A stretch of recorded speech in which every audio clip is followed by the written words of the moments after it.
ছোট্ট সোনা বন্ধুরা, আমি এখন ইন্দোনেশিয়ার লোককথা থেকে নেওয়া এবং কালীপদ চক্রবর্তীর লেখা এক যে ছিল রাজকন্যা গল্পটি তোমাদের পড়ে শোনাচ্ছি।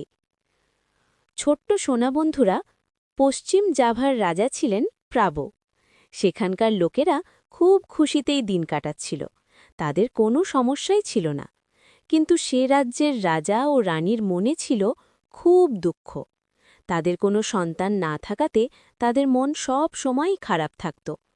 অনেকে তাদের সন্তান দত্তক নিতেও পরামর্শ দিয়েছে, কিন্তু মহারানীর তাতে মত ছিল না। তিনি বলতেন, নিজেদের সন্তানই শুধু তাদের শান্তি দিতে পারবে, তাই দত্তক নেবেন না। মহারাজাও তাই খুবই দুশ্চিন্তায় দিন কাটাতেন। একদিন তিনি ঠিক করলেন, গভীর বনে গিয়ে ভগবানের তপস্যা করবেন এবং ভগবানকে সন্তুষ্ট করে বরদান হিসাবে সন্তান চাইবেন। যেমন ভাবা তেমন কাজ। রাজা বনে গিয়ে রাত দিন ঈশ্বরের আরাধনা করতে লাগলেন। অবশেষে ঈশ্বর রাজার প্রার্থনা মঞ্জুর করলেন। রানীর কোল আলো করে ফুটফুটে এক কন্যা সন্তান জন্মগ্রহণ করল। হাজারে হাজারে প্রজারা উপহার নিয়ে রাজবাড়িতে আসতে লাগল। রাজকন্যাও বড় হয়ে উঠল। তাদের খুবই আদরের বলে রাজকন্যা বড় অবাধ্য এবং নাছোড়বান্দা হয়ে উঠল।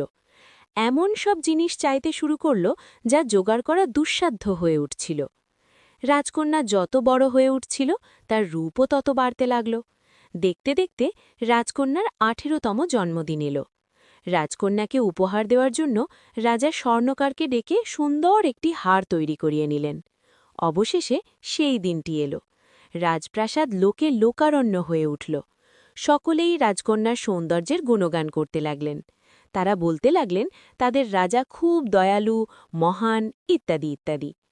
রাজা আদর করে সেই সুন্দর হারটি রাজকন্যাকে দিয়ে বললেন, দেশের প্রজারা তোমাকে খুব ভালোবাসে। তোমাকে ভালোবেসে তারা তোমাকেই হারটি উপহার দিয়েছে।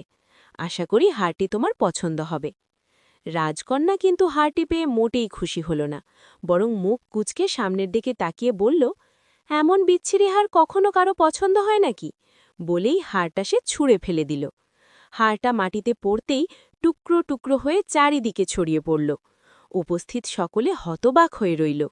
রানী লজ্জায়, রাগে এবং অপমানে অধীর হয়ে উঠলেন। রানী কষ্ট সহ্য করতে না পেরে কেঁদে ফেললেন। তাকে দেখে উপস্থিত মায়েরা এবং শিশুরাও কাঁদতে শুরু করল। অবশেষে পুরুষেরাও আর বাদ গেলেন না, তারাও কাঁদতে শুরু করলেন। ভেসে গেল অনুষ্ঠানস্থল, সভাস্থল। চোখের জল এত বাড়তে থাকে যে রাজপ্রাসাদও ডুবে যেতে থাকে দেশের লোকের চোখের জলে।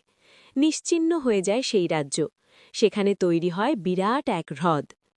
পশ্চিম জাভার পুনাক অঞ্চলে আজও সেই হ্রদটি আছে।